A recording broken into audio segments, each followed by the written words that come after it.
নমস্কাৰ বন্ধুসকল, মই হিৰেন। আজি আমি জানিম এই 2025 বৰ্ষৰ এই মাহটোত আপোনালোকৰ সম্পূৰ্ণ ৰাশিফলৰ বৰ্ণন। এই মাহটোত মীন ৰাশিৰ ব্যক্তিসকলে কেনেধৰণৰ ফলাফল লাভ কৰিব।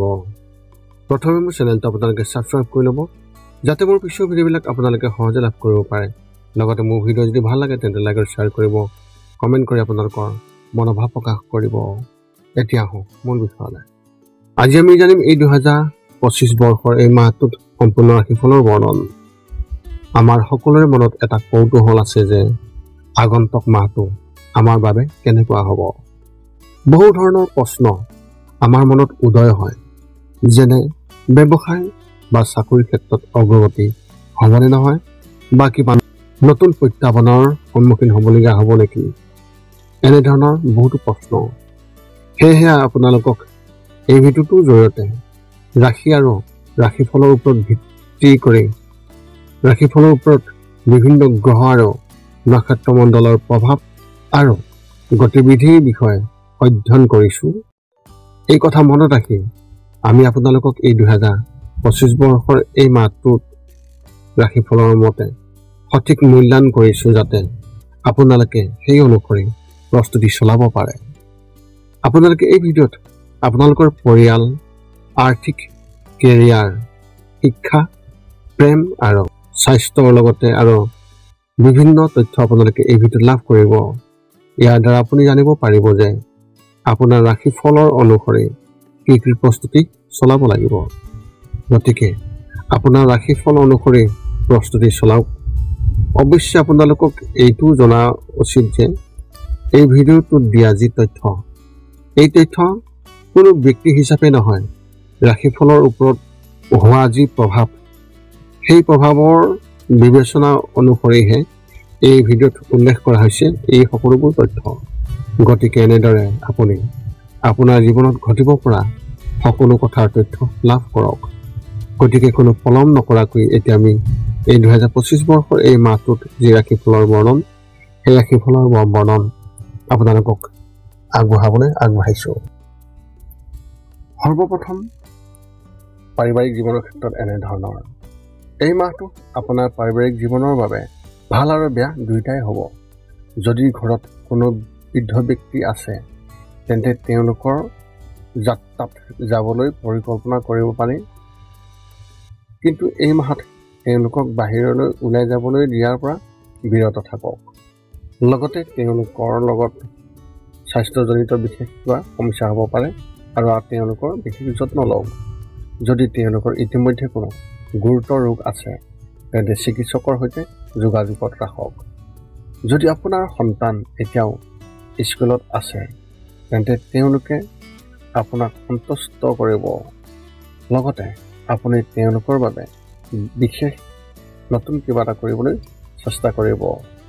আপোনাৰ এই প্ৰচেষ্টাৰ দ্বাৰা প্ৰেম আৰু অধিক বৃদ্ধি পাব আৰু তেওঁলোকে আপোনাক লৈ গৌৰৱ কৰিব।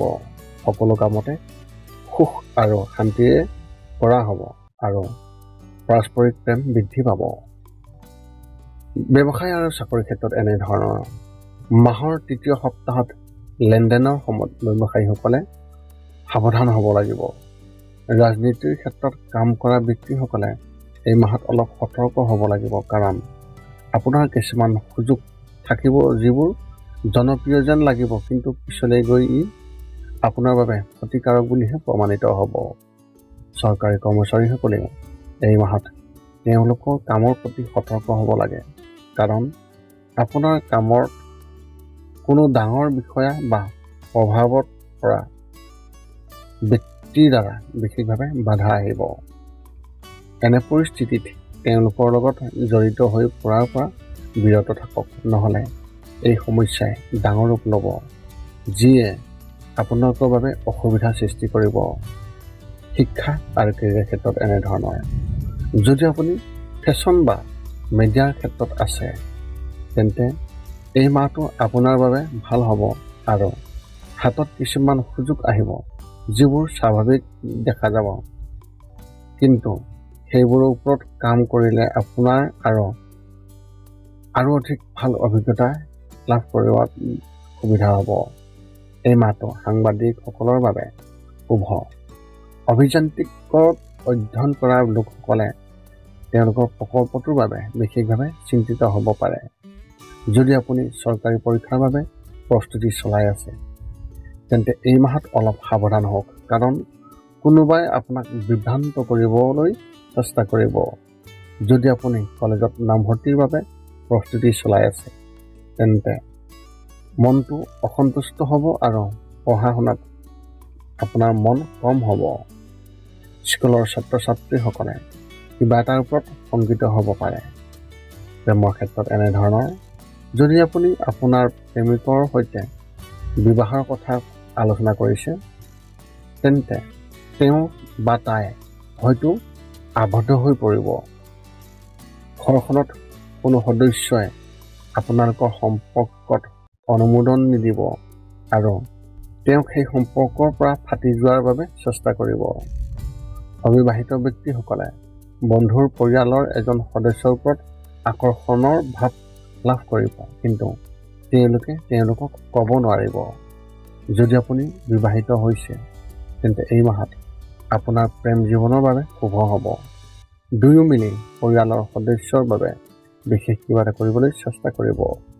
এই মাহত আপোনালোক দুয়োৰে মাজত এনে কিছুমান কাণ্ড সংঘটিত হ'ব, যিবোৰ পিছলৈ স্মৰণীয় আৰু মধুৰ অভিজ্ঞতা হ'ব। স্বাস্থ্যৰ ক্ষেত্ৰত এনেধৰণৰ, মাহটোৰ প্ৰথম সপ্তাহত ডিঙিৰ বিষ আৰু খিচিকনিৰ লগত জড়িত সমস্যা হ'ব পাৰে।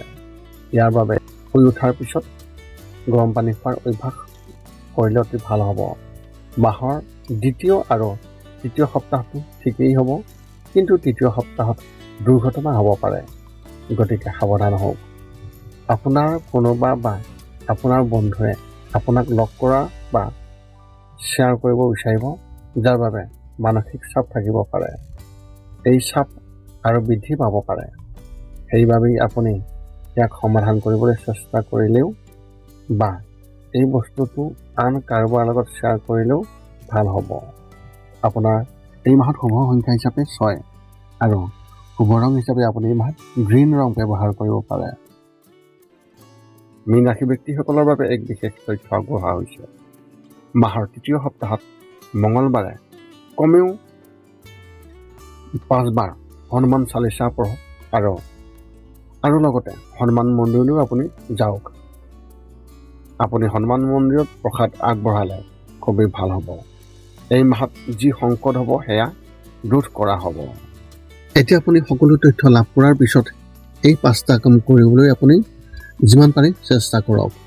সৰ্বপ্ৰথমটো হৈছে আপুনি আপোনাৰ শৰীৰটো সুস্থ কৰি ৰাখিবলৈ দৈনিক যোগাসন কৰক, য'ত মূলতঃ 10 মিনিটৰ বাবে ওমকাৰ মন্ত্ৰ, 10 মিনিটৰ বাবে কপালভাতি আৰু 10 মিনিটৰ বাবে অনুলোম বিলোম। ইয়াৰ লগে লগে আপোনাৰ শাৰীৰিক আৰু মানসিক স্বাস্থ্য একেবাৰে নিখুঁত হৈ থাকিব। 2 নম্বৰটো হৈছে ৰাতি শোৱাৰ আগতে নিস্তব্ধ আৰু নিৰ্জন ঠাইত 10 পৰা 20 মিনিট ধ্যান কৰিব লাগে। ইয়াৰ দ্বাৰা 2টা উপকাৰ পোৱা যায়। এটা হ'ল আপুনি ভাল টোপনি পাব আৰু দ্বিতীয়টো হৈছে পিছদিনা আপুনি সতেজ অনুভৱ কৰিব। ধ্যান কৰি থাকোঁতে মধ্যমীয়া শব্দৰ শান্ত সংগীতো আপুনি শুনিব পাৰে। 3 নম্বৰটো হৈছে প্ৰতি মংগলবাৰে পুৱা নিশ্চয় হনুমান চালিচা পাঠ কৰক আৰু হনুমান মন্দিৰ দৰ্শন কৰক, নতুবা আপুনি বিষ্ণু মন্দিৰ দৰ্শন কৰক। ইয়াৰ দ্বাৰা আপোনাৰ আৰু আপোনাৰ পৰিয়ালৰ যিকোনো সদস্যৰ সংকট দূৰ হ'ব আৰু সদায় সুখ আৰু শান্তি থাকিব। 4 নম্বৰটো হৈছে ঘৰৰ বাহিৰত গৰু আৰু কুকুৰক প্ৰতিদিনে আপুনি পাৰিলে খাদ্য খুৱাব লাগে। খাদ্য খোৱাওক আৰু যদি পাৰে চৰাই চিৰিকটি আদিকো খাদ্য আৰু পানীৰ যোগান ধৰক।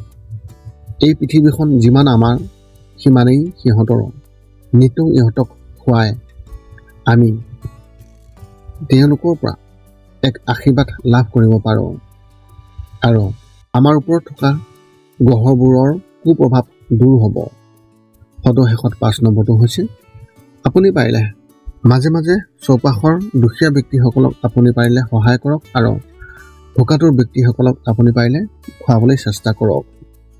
এয়া আছিল এই 2025 বৰ্ষৰ ফেব্ৰুৱাৰী মাহটোত লাভ কৰিবলগীয়া মীন ৰাশি ব্যক্তিসকলৰ সম্পূৰ্ণ ৰাশিফলৰ বৰ্ণন। যদি আপোনাৰ মনত এতিয়াও জ্যোতিষ সম্বন্ধীয় কিবা প্ৰশ্ন আছে তেন্তে আপোনালোকে এই ভিডিঅ'টোৰ তলত কমেণ্ট কৰি আমাক অৱগত কৰাওক, যাতে আমি আপোনালোকক সেই প্ৰশ্নৰ উত্তৰ অতি সোনকালে দিবলৈ আমি সুবিধা পাওঁ। আৰু এই ভিডিঅ'টো যদি ভাল লাগে তেন্তে আপোনালোকে এই চেনেলটো ছাবস্ক্ৰাইব কৰিব আৰু লগতে লাইক শ্বেয়াৰ কমেণ্ট কৰিব। পুনৰ লগ পাম অন্য এটা ভিডিঅ'ত। আজিলৈ ধন্যবাদ।